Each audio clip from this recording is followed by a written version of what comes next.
I think we are getting our first folks joining the call. A very, very warm welcome to the webinar, to everyone joining. I'm Pranav from 60 Decibels, and I have with me Ananya and Ananya from 60 Decibels and Elliott from Innovations for Poverty Action, IPA. Before we dive into sort of the core of today's session, we just want to sort of warm up with just a bit of an interactive exercise. So if, as you're joining, if you can just drop in the chat where you're dialing in from, and whether it's where you're dialing in from and a location would be great. We're just very curious to understand where all folks are sort of making the time for this very important conversation. So yeah, feel free to drop that in the chat, and we're curious to learn where you are. And yeah, good morning, good afternoon, and good evening to all of you as you join. Great. We are up to rapidly rising to over 40 people, which is very cool. I'm just going to give us one more minute, and then we're going to dive right in.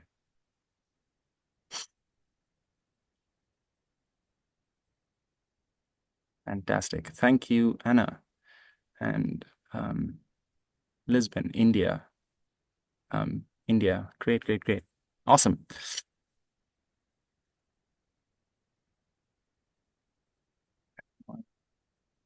Great. So as we get started, thanks, Shruti. And as you can see, for those joining in on the call right now, please feel free to continue dropping in where you're dialing in from, because we're very curious to learn where everyone's joining in from this evening, this afternoon, this morning. So with that, I'm just going to dive right in. Again, a very, very warm welcome to all of you. It's an absolute pleasure and privilege to be speaking with Ananya and Elliott today. Just before sort of I introduce our two panelists and dive into the conversation, I just wanted to share, a bit of a framing for why we're having this really interesting conversation about the why and how of poverty measurement. At 60 Decibels, we are a social impact measurement and research company. We work with some of the world's leading impact investors, foundations, social organizations, and impact enterprises to help them really understand the communities they serve and both understand who they're serving and the impact they're having on their lives. And it's been one of the most consistent curiosities and questions and data gaps from our longest standing clients as to how and why poverty measurement and inclusion measurement are important, and also how to go about what is perceived often to be a fairly complex exercise with no perfect answers.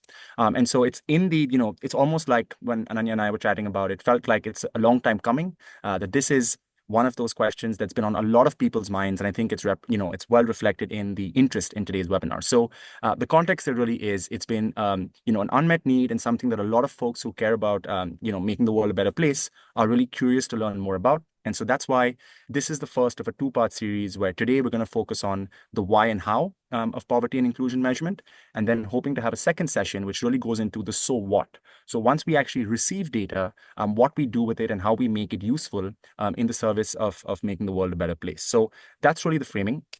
And with that, let me get to the fun part, which is, introducing Ananya and Elliott.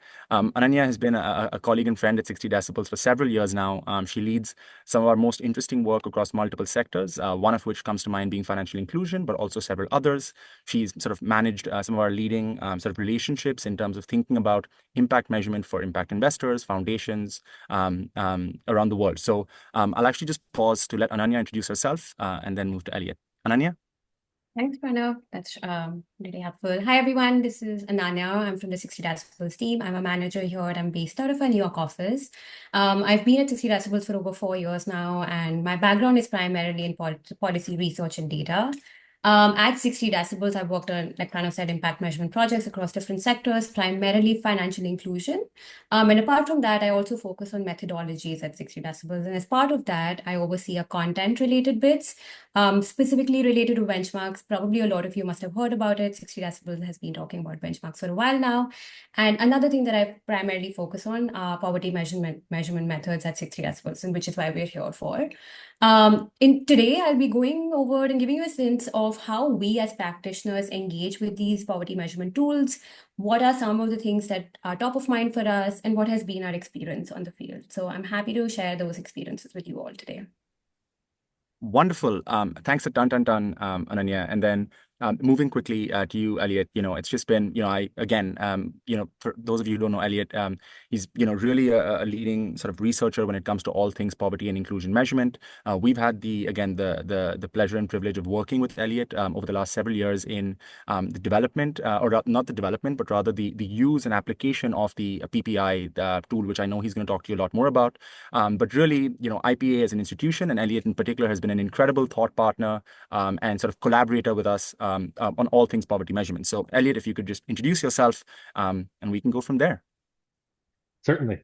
Yes. It's good to be here, and thank you, Pranav, and Ananya, for putting this together. So I'm Elliott Collins. I'm a development economist, originally from UC Berkeley, where I did my graduate research, and then I worked before I came to IPA, working on poverty measurement full time. I was working with Kiva.org and Kiva microfunds in the impact investing and micro finance space.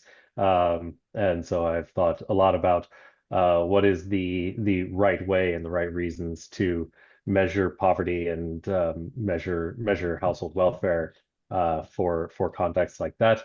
Now I am the director of the PPI initiative and the poverty measurement department at IPA, which focuses on developing the PPI, the Poverty Probability Index, which we'll talk about, I think, probably several times here, which is a publicly available poverty measurement tool for social sector organizations. And then we also focus on how to measure other key important outcomes that I think are closely related to this conversation, like women's economic empowerment and resilience and financial health, things like that. So that's my role at IPA. And thank you so much, Pranav, for having me. Absolutely, Elliot. Thanks so much for that introduction and your background as well.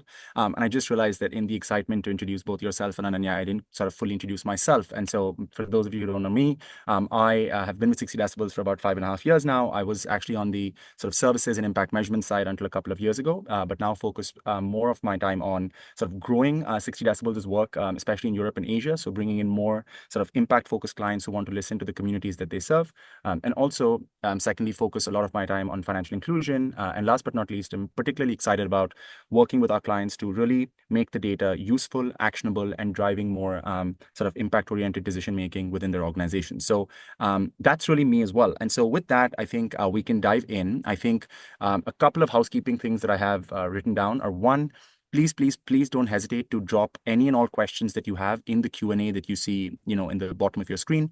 We're going to leave about 15 minutes towards the end of today's conversation to sort of take those questions and direct them to Ananya, Elliott, and sort of respond to them to the extent that we can. So please don't hesitate to do that.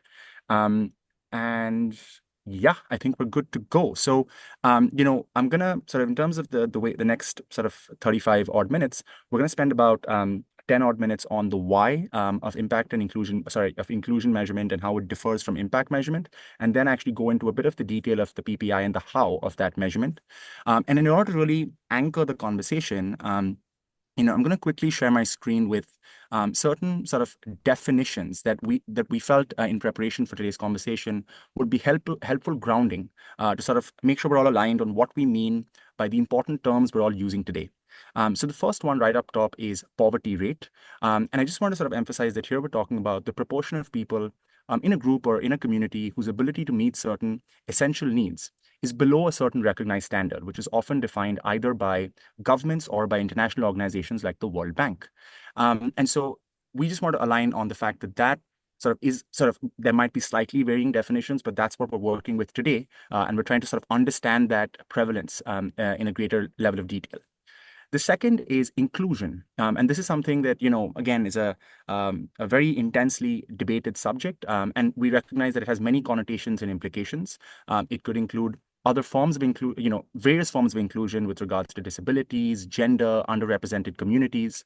But today we're actually having a pretty specific focus, which is specifically referring to inclusion as, the extent to which an organization is underserving, deeply serving or appropriately serving communities that live in poverty, right, relative to the poverty prevalence of the countries or regions in which they operate. So it's really about the extent to which an organization is including, those living in poverty relative to the prevalence of poverty in the regions they're operating. And I just want to sort of hold that definition as we go through today's conversation.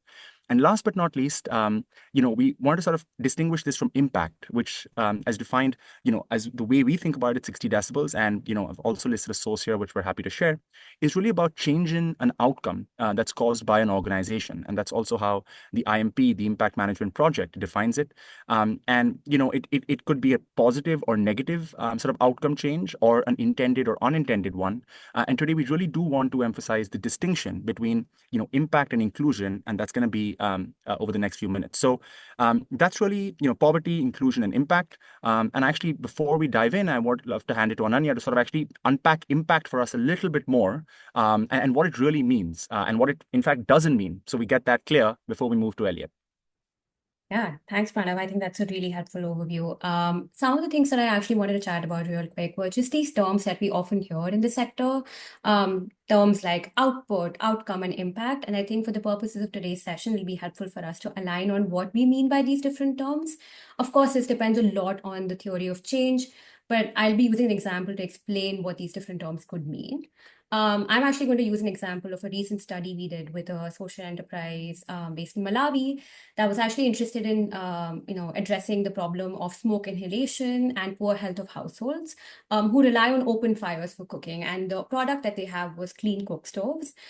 This social enterprise actually operates in two out of the three major regions in Malawi. They have been operating for a while. They're actually have distributed cook stoves to about 20,000 households in the last 3 years. So that's an overview of a social enterprise that we worked with. So just in terms of the different terms that we use, right? Inputs. In this case, the inputs in this example would be the primary product or the service that the social enterprise has offered. In this case, would be the clean cook stoves. Output is usually the product or service that's being consumed. These are the measurable metrics. And in this case, the output would be the number of households that are using these new and efficient clean cook stoves. Now, where things get interesting is actually outcome versus impact. And I know there are lots of discussions out there, more questions than answers. But I think in this case, when we're looking at outcome, we're actually looking at the results of adopting this product or service, which is expressed in terms of monetary or non-monetary metrics. These are the observable changes. So some of the examples of outcomes would be reduced use of traditional fuels by the household, lower expenditure on fuels, lower expenditure on doctor visits. So these are the outcomes. And then comes the impact, which are the longer term effect on the target customer households that can be attributed to the input. So in this case, examples would be households reporting that there is a reduced smoke-related illnesses. They are reporting that there is increased household savings because they're spending less on expenditure. So I just wanted to briefly align on what an input, output, outcome, and impact means. Of course, this pathway from input to impact is actually not as easy or straightforward. It has a lot more different components, as we just saw. But it is really important for organizations that actually want to make a difference to start tracking these activities over time. And this is where 60 decibels features in.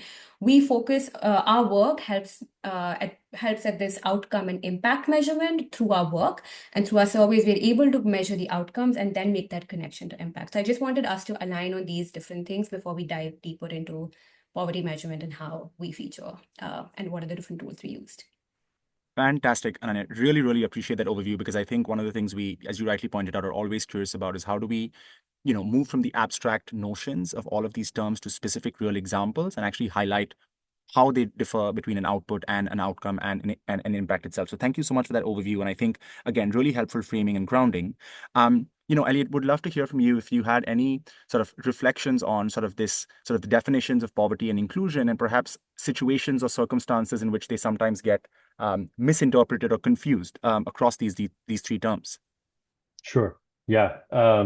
So I think, I really appreciate, Ananya, you're breaking it down that way, and in terms of the traditional components of the theory of change. And I think it's important because especially when we use a term like poverty, it can mean a lot of different things that poverty, generally speaking, means how well off an individual or a household is, but that welfare is fundamentally multidimensional. And what we should mean by poverty or welfare should be based on a theory of change. And because, as a rule, what we're talking about is, as you say, the impact, the long-term downstream manner in which somebody's life has been improved.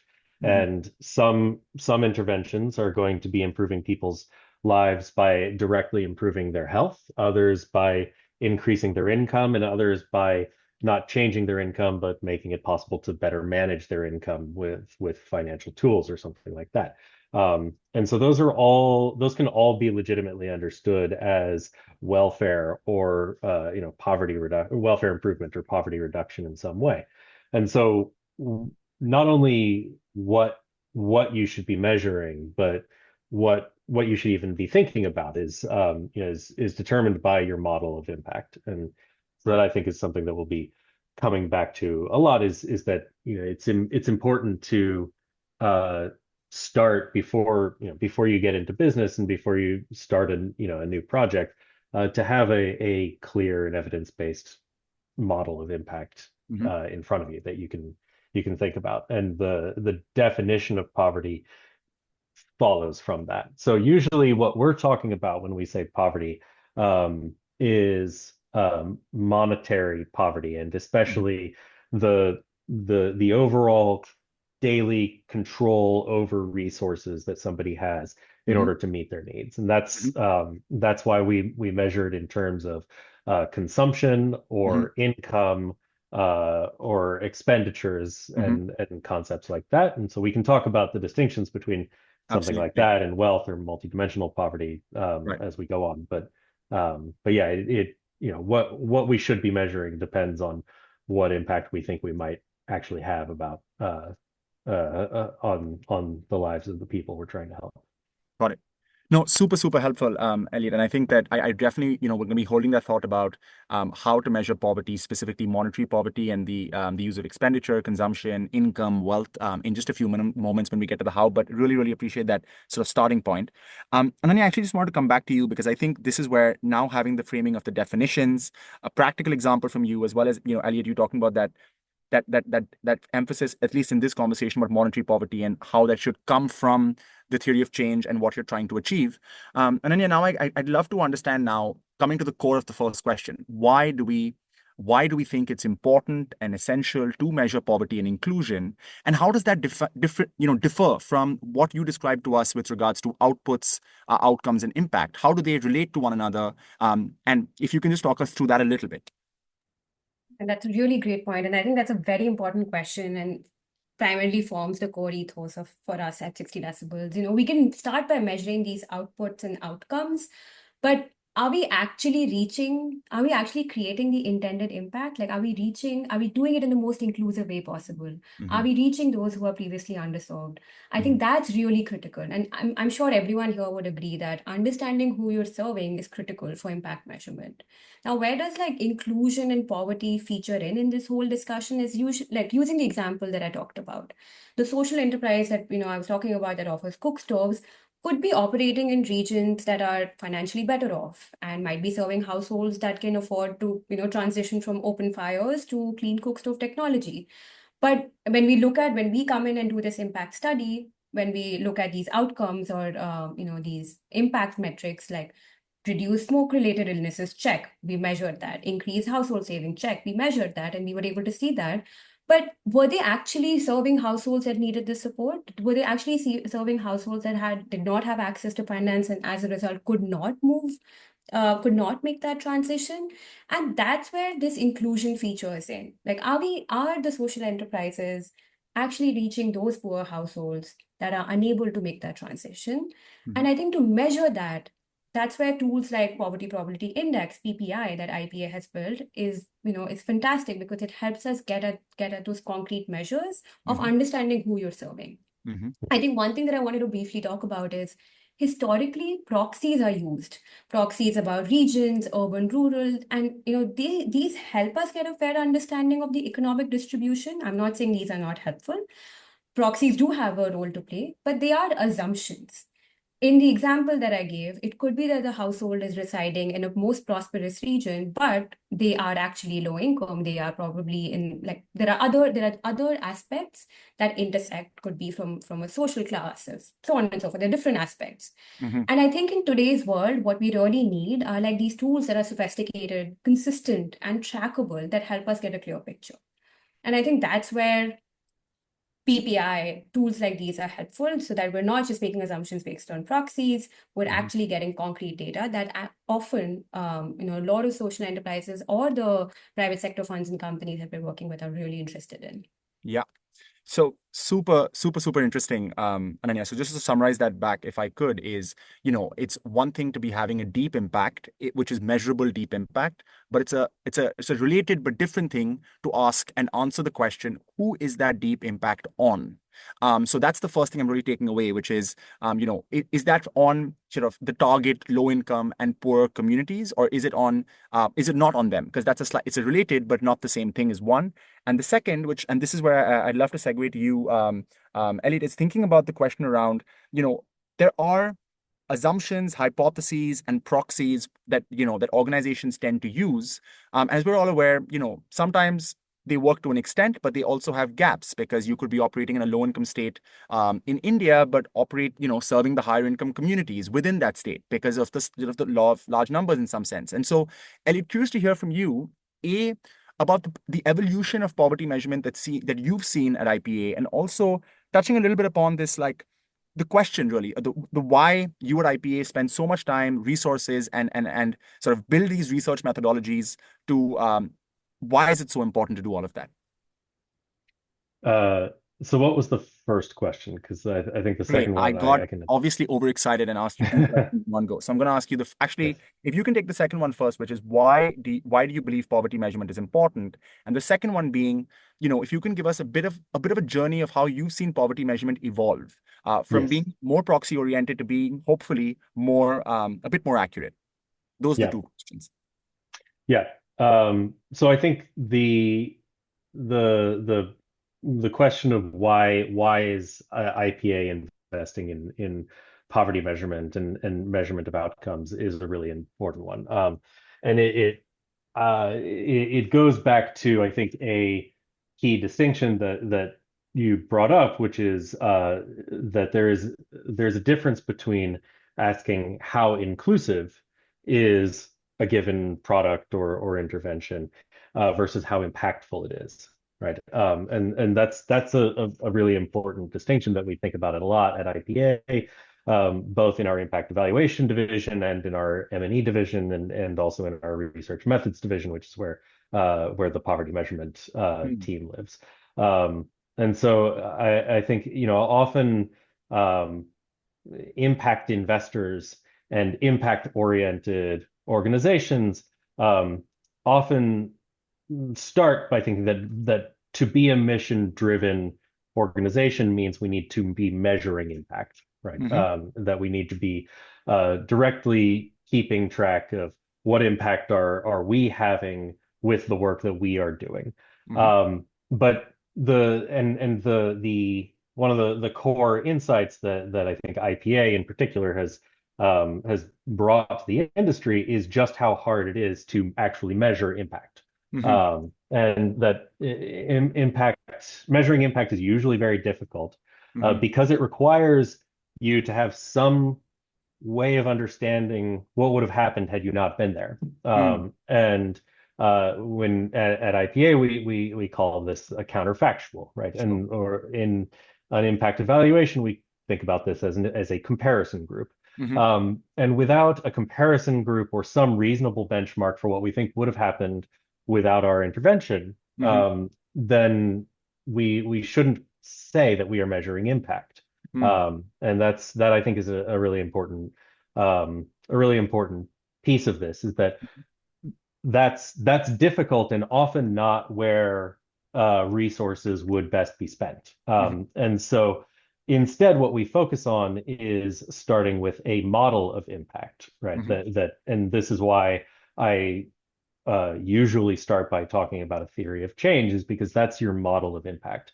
and making sure that that model is credible and that it's actionable and that it's evidence-based. And so there's a tremendous amount of impact evaluation work that's been done, a tremendous amount of research that's been done that can help you to validate sort of each step in your theory of change. And that includes going from your inputs to your outputs, from your outputs to your outcomes. But I think in this case, what we're talking about is validating the claim that the outputs that you're providing actually lead to impact. That's something that should happen first, right? Sure. So there should be a model that gives that has evidence behind it that gives you some reason to think that what you're doing will help before you even start. And once you have that, then the question about demonstrating impact is a mandate to measure outreach and output. Are you reaching the people who you are intending to help? And are you accomplishing what you think you accomplish, right? And so an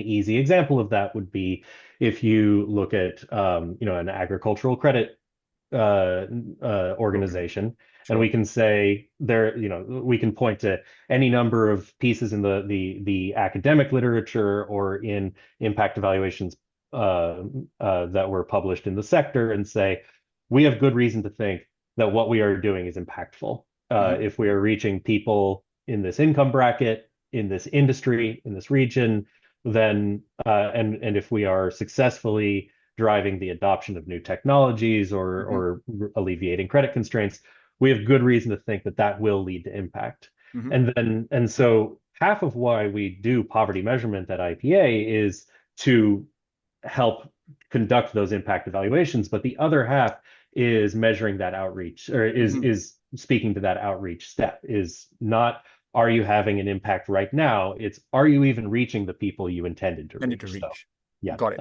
And so that I think is a really important distinction here, is that Got it. the main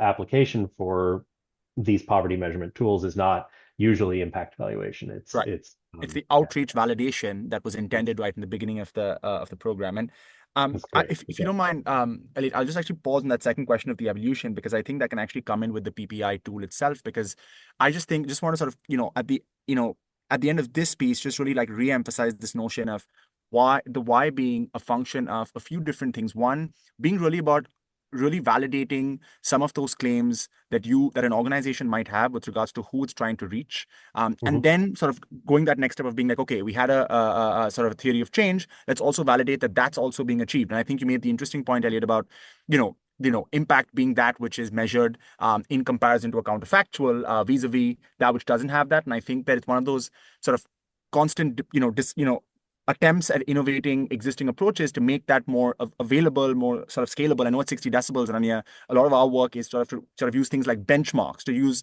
not be the perfect, not have the perfect be the enemy of the good, but really try to have benchmarks be a close enough comparison to understand a relative performance, and therefore use that as a proxy for comparability. But I think it's a really, really important sort of thing we've just discussed around the distinction between impact and inclusion, and also how inclusion, as you rightly point, in the second part described, Elliott, just helps explain how when you have a theory of change which has a strong basis, you then use inclusion to demonstrate that it's actually reaching the right people and has potential for impact alongside impact measurement. So all of that sounds really great. And I think now very excited to move to the second part of the conversation around the how and the sort of measurement methodologies. And Elliott, I'm going to turn to you in just a second. But given that we're now a solid 30 minutes into the session, and making sure that everyone's sort of as energized as we are, I'd love for everybody to just drop in the chat a one-word response to the question. What is one word that comes to your mind when you think about measuring poverty and inclusion? If you could just drop the first word, it could be an emotion, an idea, anything at all, because we're very curious to learn where your minds are at and how you feel about it, because I think there's a lot of there's a lot of different thoughts that people have about measuring it. So please feel free to drop them in, and I think we're going to try and incorporate them in when we move to the second part of the conversation. So Elliot, now over to you. I think, I know that poverty measurement is a complex subject, and the PPI in and of itself is an incredible, it's a simple and yet at the same time not the easiest tool sort of to grasp right off the bat. So I'm going to give you the tough job of telling us about the PPI and why we're all here today. Sure. Yeah, so for context, the PPI for I imagine a lot, but not everybody here is familiar with it, is the Poverty Probability Index. And it was born out of I think if you look at the words that are being dropped in the chat right now, it includes words like complex, tricky, difficult, costly, and these are the challenges that the PPI was originally designed to solve. So the traditional way that poverty gets measured in official statistics is with surveys that include enormous consumption modules, in which we try to understand how many dollars per day is a person spending. And that's a valuable exercise, but it's not usually the right exercise a for an organization that's there trying to measure outreach or measure impact. And so instead, there are surveys that measure alternatives to consumption poverty, like the multidimensional poverty index, Hmm. that can also be very large, although they have a lot of value. The PPI is designed to be very short and cost effective. And so it's a country specific 10 question survey module that asks questions that are highly correlated with whether a household is living in poverty, and is paired with a scorecard that makes it very simple to get an estimate. What is the likelihood that this household is living in poverty based on what we know about them? We are careful to engage when we're designing these surveys, to engage in piloting and user review to make sure that the questions are appropriate to the context and relevant. So that includes both. We solicit feedback from people who have a lot of experience asking questions like this in the field. And we usually get really important feedback, like, you're asking a question about the utilities expenditure from a household, but the utility company was recently privatized, and that question is Hmm. going to mean something completely different moving forward. Right. Other times we get feedback like, you're asking whether or not somebody owns an axe, but that's going to be a really or do you what do you use as your sanitation system in your home? And these Hmm. questions are going to make people really uncomfortable. So we Right. try very hard to make sure that this is a questionnaire that everyone can use and that Right. isn't going to cause practical problems in the field. Hmm. And then we use machine learning techniques to identify, of all the questions that we could ask, what are the 10 questions that jointly predict poverty in a country or in a region within a country as well as possible. So Right. the it starts with official household surveys, either Yeah. collected by IPA or more often collected by national governments and the World Bank. And then we bring these sophisticated machine learning tools to bear to go from the 200 or 300 questions that were asked in the survey to begin with, down to just what are the few good questions about where is somebody, who's in their household, what sorts of assets do they own, what is their Hmm. job, and we can usually come away with a very good educated guess for whether or not someone's living in poverty just with those questions. Which, yeah, I think that's what opens up a lot of these questions and makes them possible to ask Right. in resource constrained, budget constrained environments. Incredible, Elliot. I firstly thank you for that very succinct sort of description of what I know is a fairly sort of complex subject. So thank you so much for that overview, because I think it's probably among the top 5 questions that we get when we work with socially minded organizations is like, we've heard of this PPI thing and it's, we know it's interesting, but like how exact, and so this is really, really insightful. Thank you so much for that. I did have another question, which, Elliot, is really from a number of the organizations we work with, which is, oftentimes there is a desire to collect self-reported income data as Mhm. a close proxy or a thing that people want to understand. And to share some more context, I think it often comes from the way a lot of organizations, whether they be development finance institutions or impact investors, are looking to um, identify the target segments that they're trying to reach. So, they might want to reach someone earning less than a certain sort of, INR amount or dollar amount or sort of shilling amount per month. Mhm. And I know we've discussed this on, a lot of times, and, you can use the proxy of expenditure, of consumption, of income. And so could you tell us why the expenditure-based approach is the one that PPI and IPA is based on, or vis-a-vis the self-reported income one? Because I think it's a question on a lot of people's minds. Sure. Yeah. Well, I think the I would moderate my answer by saying that there are times when a self-reported income measure might be better Right. suited to an application than the PPI scorecard Sure. or any sort of related poverty measurement tool. Mm-hmm. The reason we, whenever possible, focus the PPI and poverty measurement on consumption and expenditures is because on a sort of deep philosophical and economic level, that's what tells us how well off a household is doing materially. Households tend to uh, manage their finances as best they can to keep expenditures and consumption fairly smooth over time. And so if you ask, for example, if you ask me what my income is, you'll get a fairly clear concept of my financial situation in my household because my income is the same from month to month. Mm-hmm. And such is not the case for somebody who is self-employed, especially for a micro entrepreneur. We've worked on we've worked together on projects with coffee farmers or cocoa farmers or sugarcane farmers where they oftentimes get paid twice a year. And so income ends up being a very unreliable measure for household welfare, whereas somebody who's being paid twice a year has this important and difficult financial problem ahead of them of how do I make sure that I can still spend roughly the same amount each month and that I Mm-hmm. don't slip into poverty 6 months from now. And so that's an important part of this. Um, the the other reasons are practical. And so one that I think it may be being raised in the chat right now as well is that there's an incentive compatibility question.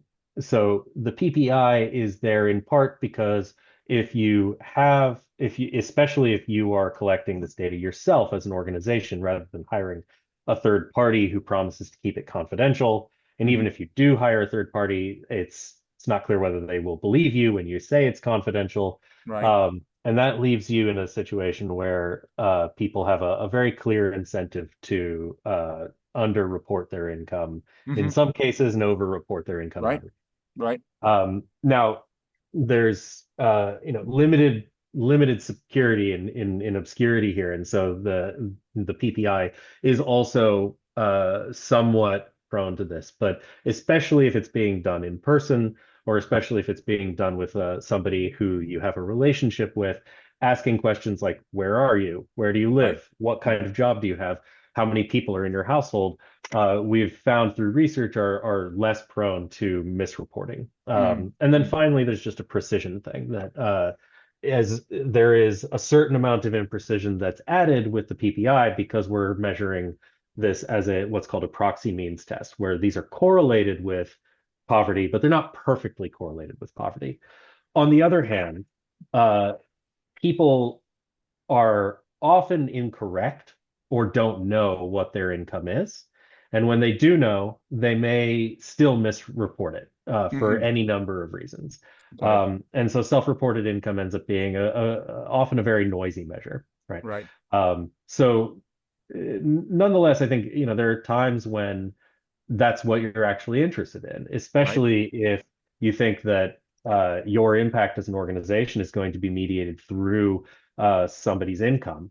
Hmm. Then you might very much care what their household income is, right? Sure. If your intervention is there to increase the pay of wage laborers, Yeah. then that should be your first question. And maybe you Right. should be asking a PPI survey too, because it captures context about somebody's household situation and their cost of living, and their household size, all these things that income isn't going to capture about how well off are they doing, because two people making the same income end up may end up in very different places financially. Hmm. But income is important. So when it can be measured well, it often should be, if that's, if you're in a livelihoods sort of context. So Fantastic. yeah. Really appreciate that comprehensive response, Elliot, both about when the tools are more and less applicable, and also what and then you touched upon the question of bias with regard to income versus sort of consumption, asset proxies, which the asset element being less biased, but the proxy element sort of bringing in a certain level of imprecision in that sense. Ananya, actually, I want to turn to you, for a moment to just like get the practitioner perspective of when we introduce the results of the PPI, as well as the methodology to social enterprises and sort of impact-oriented organizations, which may not always be from the public sector, but are increasingly also from the private sector, how they respond to it in terms of yeah, just any reactions in terms of its utility, its ease of understanding. Any insights there would be really interesting. Yeah, no, I think that's a very interesting and a very prevalent question. I think in the first place, a lot of the social enterprises we work with do not have this information. So they're very excited by Right. the prospect of having a tool that they can actually capture this.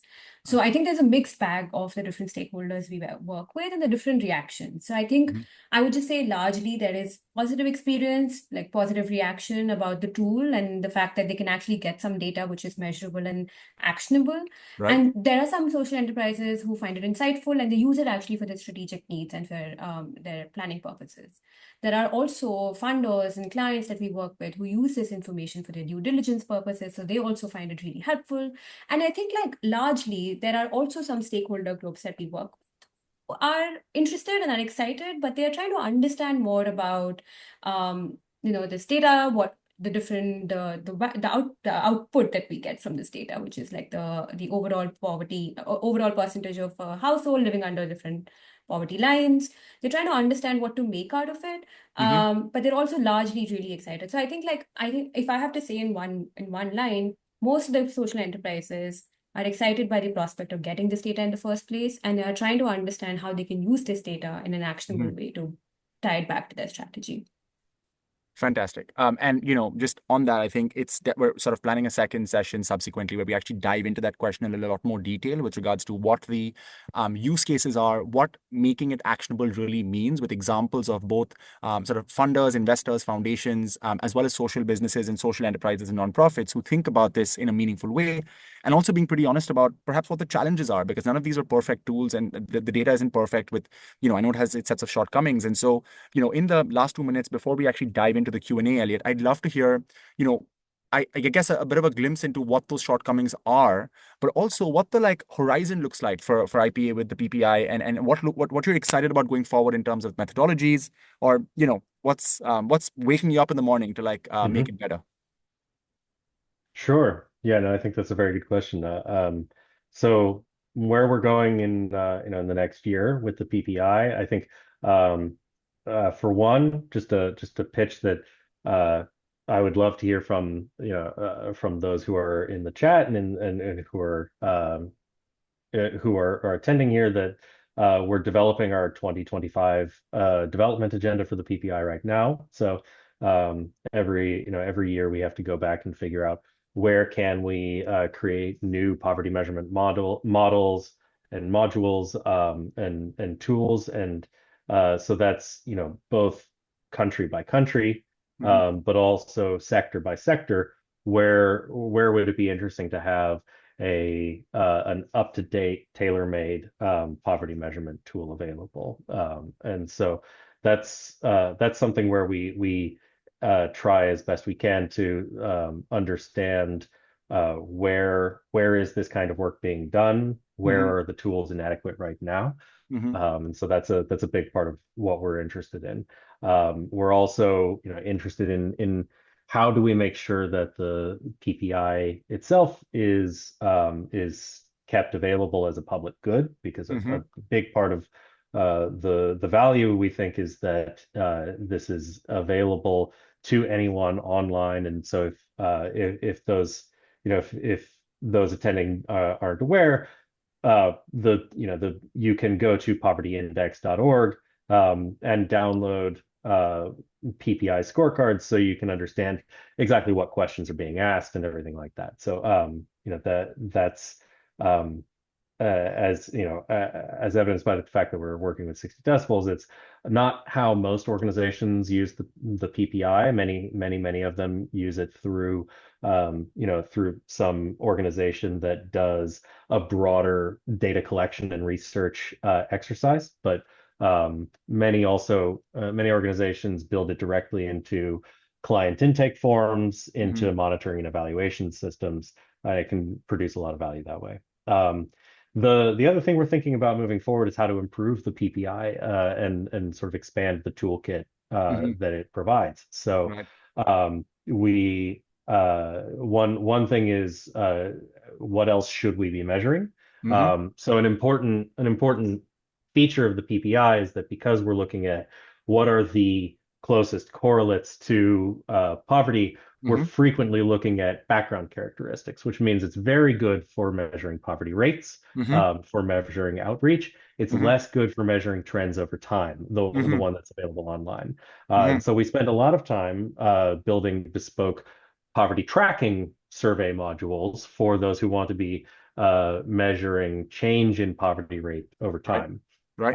But that's not a substitute for impact evaluation, and this Right. is something we talk about a lot. That I research with IPA and Dean Carlin has shown, for example, that if you simply look at your clients and you look at are their incomes going up or down, Mm-hmm. um, those for whom income is going up are often those for whom the impact of an organization is lowest. Mm. Right. And this is a sort of a counterintuitive Finding.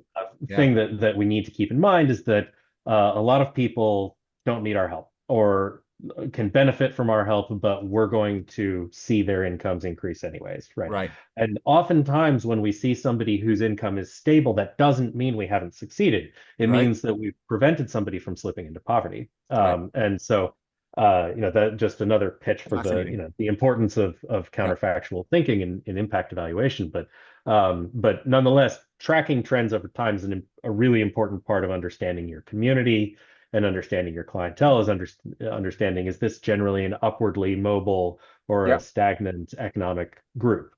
So finally, we have any number of ways in which we're working on making the PPI more sophisticated and more Right. accurate, Right. especially for users who can sort of go beyond the pencil and paper scorecard model that we make available at povertyindex.org. Right. So bringing in additional survey data from IPA, Mm-hmm. bringing in satellite imagery data and additional data sources like that to Yeah. as well as new sophisticated machine learning or AI tools to make poverty measurement more accurate. So those are the things we're really excited about. Amazing. We're Just again, just to sort of just in the interest of sort of summary before I move to the quick question. So it sounded very much like there's the how do you improve the tool with additional data sources? How do you continue having it be a public good? And how do you expand the toolkit to include, changes over time as opposed to sort of measuring poverty rates? So the things that I took away, but I'm sure the others took a lot away more as well.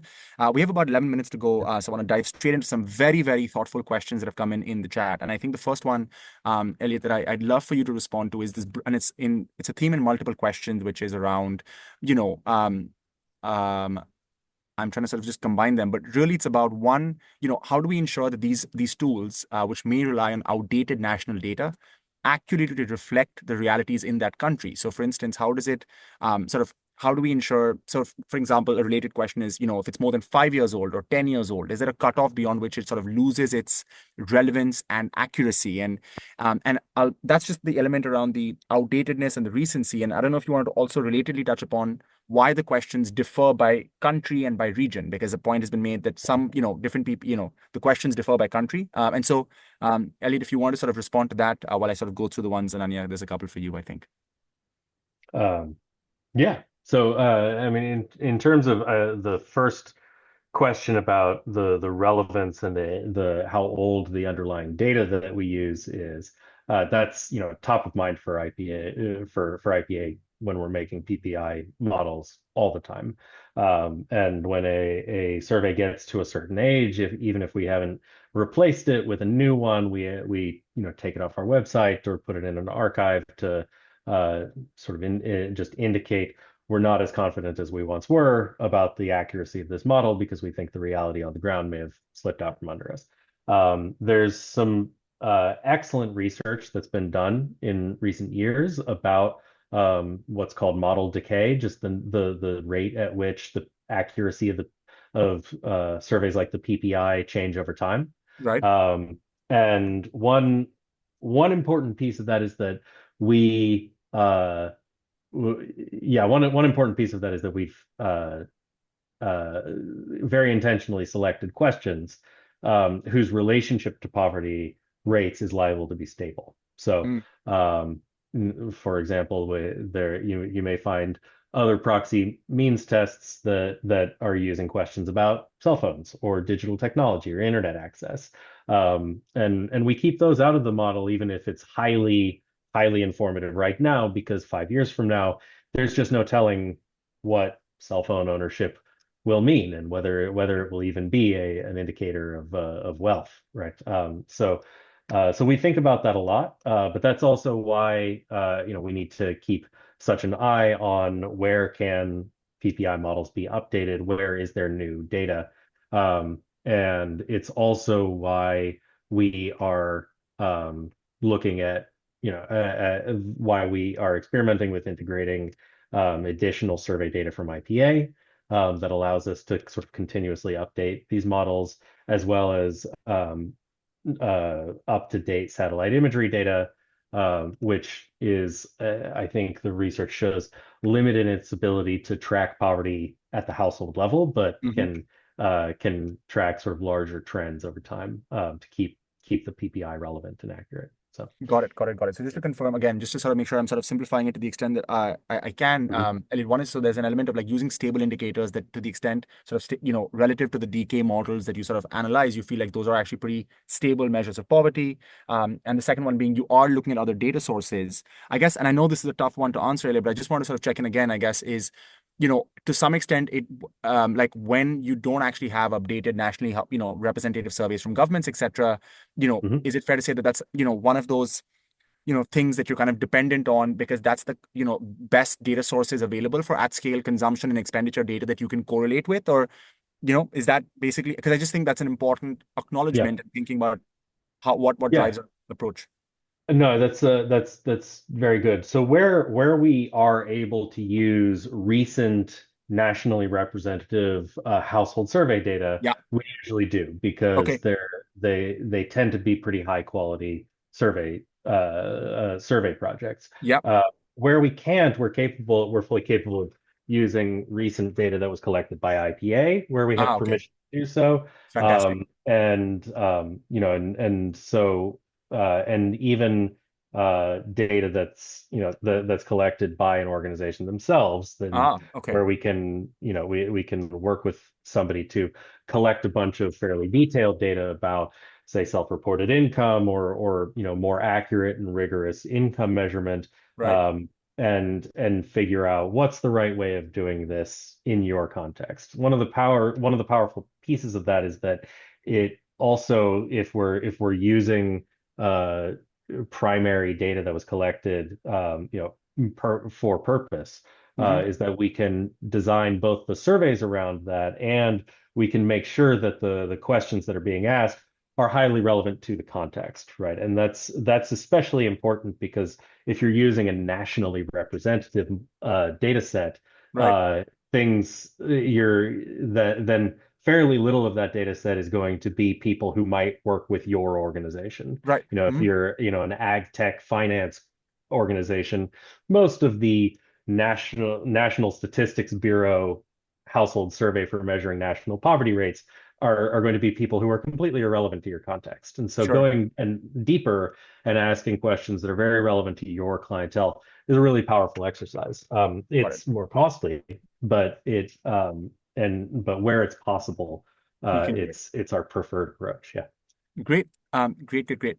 So super helpful. And, I just want to sort of get that because I know that's a question that comes up to us as well often. So I appreciate, it coming up in the chat.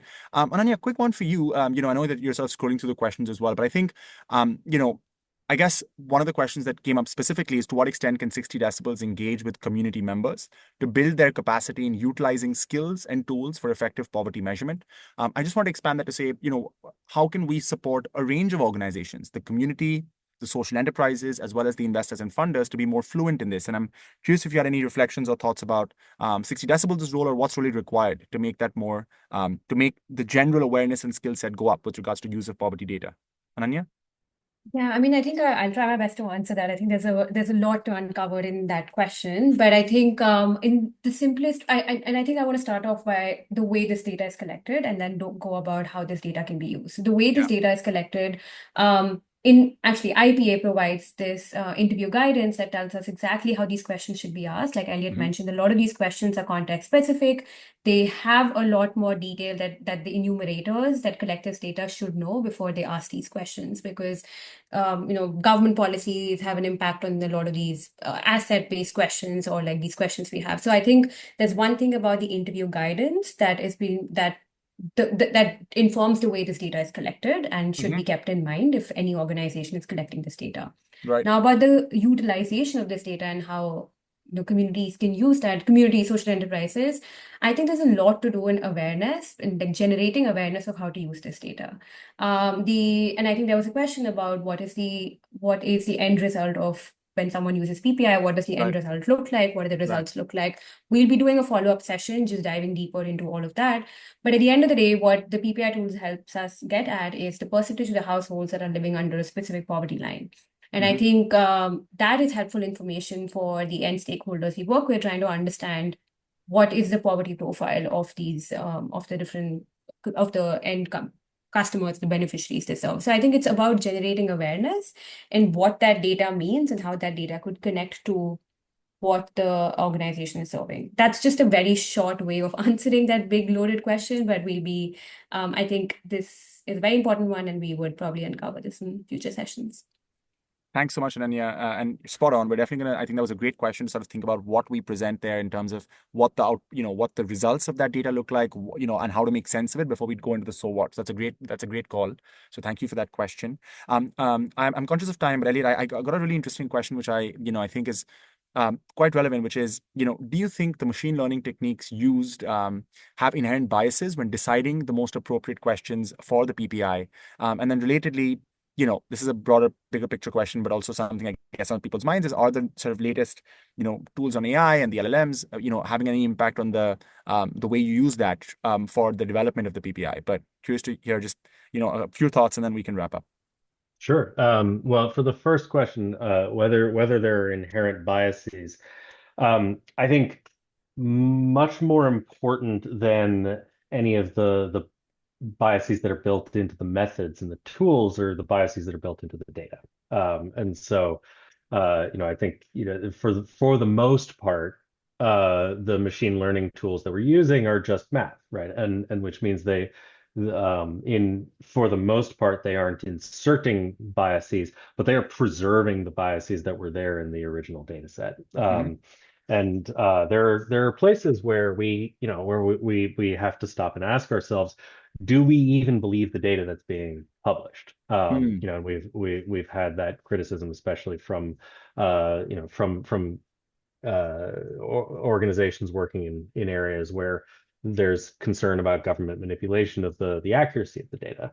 Sure. It's also very important to understand, was the survey data successful in reaching the entire population, or were there Right. excluded populations that aren't Right. being represented? Hmm. In terms of the PPI itself and the machine learning models themselves, though, there is an inherent and very difficult to avoid regression towards the mean, is how we say it, in Right. which the PPI is designed, as previously mentioned, is frequently designed to measure poverty in a roughly nationally representative sample, which means that if you have a very atypical group of people, then they will be misrepresented by the PPI Hmm. or any related tool. And this goes back to the importance of understanding the context in which you're working and, where possible, tailoring the poverty measurement